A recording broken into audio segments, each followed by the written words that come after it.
శ్రీశైలంలో అర్ధరాత్రి ఎడతెరిపి లేని కుంభవర్షం కురిసింది. క్షేత్ర పరిధిలో మరోపెన్నడూ లేని విధంగా సుమారు 4 గంటల పాటు వికారంగా ఉరుములు మెరుపులతో కూడిన భారీ వర్షం పడింది. కుంభవర్షం ధాటికి క్షేత్ర పరిధిలోని కొత్తపేట, శ్రీగిరి కాలనీలో ఇళ్లలోకి వర్షం నీరు చేరింది. భారీ వర్షం ధాటికి కొత్తపేట, శ్రీగిరి కాలనీలోకి ఎగువన ఉన్న అటవీ ప్రాంతం నుండి భారీగా వర్షపు నీరు ఒక్కసారి కొట్టుకొచ్చింది. దీంతో వర్షం నీరు భారీ ప్రవాహాన్ని తలపించింది. వర్షం ప్రవాహానికి కాలనీలో కొన్ని చోట్ల బైకులు కూడా కొట్టుకొచ్చాయి. పైగా వర్షం నీరు కాస్త ప్రవాహంలా ఇళ్లలోకి రావడంతో ఇంట్లోనే వారంతా చేసేదేవి లేక బయటకు వచ్చి ఇంటి బయట ఉన్న జీపులు, ఆటోలలో బిక్కుబిక్కుమంటూ కూర్చున్నారు.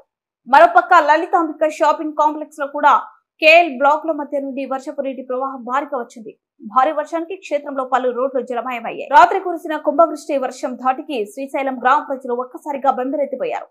ఇంతవరకు శ్రీశైలంలో ఇంతటి భారీ వర్షం ఎన్నడూ చూడలేదని పలువురు స్థానికులు తెలిపారు. ఇంత భారీ వర్షానికి ఇళ్లలోకి నీరు చేరడంతో కాలనీవాసులు అధికారులు స్పందించి మమ్మల్ని ఆదుకోవాలని వేడుకుంటున్నారు.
के बुझा के बनता है।